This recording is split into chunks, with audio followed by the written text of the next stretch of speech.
Buenas tardes, profesor. En esta ocasión voy a exponer el ítem número 3. Soy la alumna Diana Amparo Anicama Ormeño. ¿Cuál es nuestro tema? El tema que me toca exponer son los problemas o trastornos del lenguaje que se presentan en un campo psicopatológico. Para comenzar, voy a explicar qué es un campo psicopatológico. Se dice de que es una parte de la medicina que enseña a conocer las enfermedades, así como corporales, como del ánimo, su naturaleza, causas y síntomas. Las patologías del lenguaje son, por tanto, conductas lingüísticas que tienen como causa un estado anormal duradero como producto de una enfermedad en el individuo. Estas se dividen en tres, que son las neurológicas, fisiológicas, anatómicas. ¿Cuál es la importancia de saber de ellas? Es que nos manifiesta que la base neurológica es mucho mayor que la base fisiológica o la anatómica, que afectan exclusivamente los órganos del habla y de la audición. Aquí podemos observar, he hecho un pequeño gráfico sobre las patologías del lenguaje. Las he dividido en dos grupos. La primera conforma el grupo único, que es la orgánica y funcional. ¿A qué nos referimos con orgánica? Aquí sabemos cuál es la causa física que lo provoca. Puede ser la sordera o la afasia. La funcional. En la funcional nos manifiesta que no sabemos cuál es la causa física que lo provoca. En este caso puede ser la dislexia.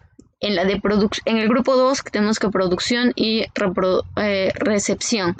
En la producción son aquellas patologías que afectan todos los pasos. Todos los pasos es neurológicos, fisiológicos y anatómicos, los tres. Un ejemplo de ello puede ser el tartamudeo o afasia de Broca.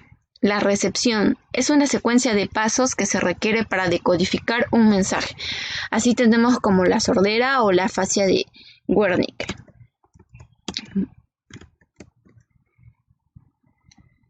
Mi mapa lo he elaborado en el programa CAMTOL sobre los problemas del lenguaje. Primero presentaré qué es el lenguaje. El lenguaje son expresiones de ideas o pensamientos a través de la palabra o sonido de articulaciones o inarticulaciones. Tenemos el lenguaje oral, el lenguaje escrito y el lenguaje en mímicas. Voy a presentar lo que es el lenguaje oral. Aquí tenemos el lenguaje que he optado por seis problemas, pero hay mucho más, como es la disartría. Es la dificultad para las articulaciones de la palabra. Contienen determinadas letras, están en relación a lesiones o afecciones tóxicas en el cerebro o los nervios periféricos. A ver, un ejemplo de ello sería hablar con lentitud. Puede ser hablar muy rápido y entre dientes, o hablar muy bajito y arrastrar las palabras. Después tenemos aquí la disfemia. La disfemia es conocida como tartamudez o espasmofemia. Es un trastorno de comunicación que se caracteriza por interrumpir involuntariamente el habla, que se acompaña de una tensión muscular en la cara. La dislalia, defecto de pronunciación de palabras, por dificultades de emisión del sonido correcto en los fonemas evolutivo, funcional y audiógena. Una característica, un ejemplo diré, acá podemos observar, al pronunciar Coca-Cola, lo pronuncia Totatola. Entonces hay ciertas palabras que no se puede pronunciar. La afasia es el trastorno del lenguaje que produce a consecuencia de un daño cerebral. Se trata de pérdida de la capacidad de producir o comprender el lenguaje debido a las lesiones cerebrales, específicamente en estas zonas. Hay dos tipos de afasia, una es la fluente y la no fluente. En la fluente tenemos la afasia de Wernicke. Esta se dice de que se puede hablar en oraciones largas y completas que no tienen sentido, añadiendo palabras innecesarias e incluso inventadas. Un ejemplo de la afasia de Broca también se podría decir caminar perro, queriendo decir sacaré a caminar perro. Se obvian bastantes palabras. Tenemos la disfasia.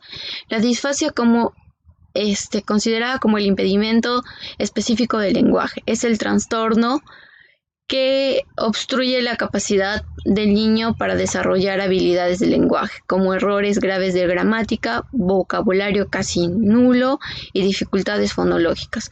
Por último, tenemos la disglosia.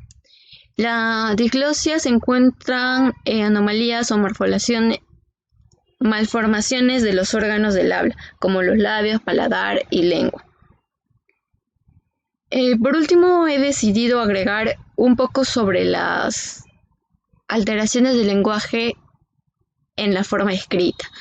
He optado por 3, que son la disgrafía, que es la dificultad de elegir las letras que se han de formar con la palabra. Generalmente son alteraciones de mecanismos motores. La grafia, que es la incapacidad de escribir porque no tienes una ausencia total de las imágenes gráficas. La macrografía y la micrografía consisten en trazos muy grandes y trazos muy pequeños con tendencias a enfermedades maníaco-depresivas o que se puedan observar la melancolía. Bueno, profesor, este es mi parte, el número 3. Muchas gracias.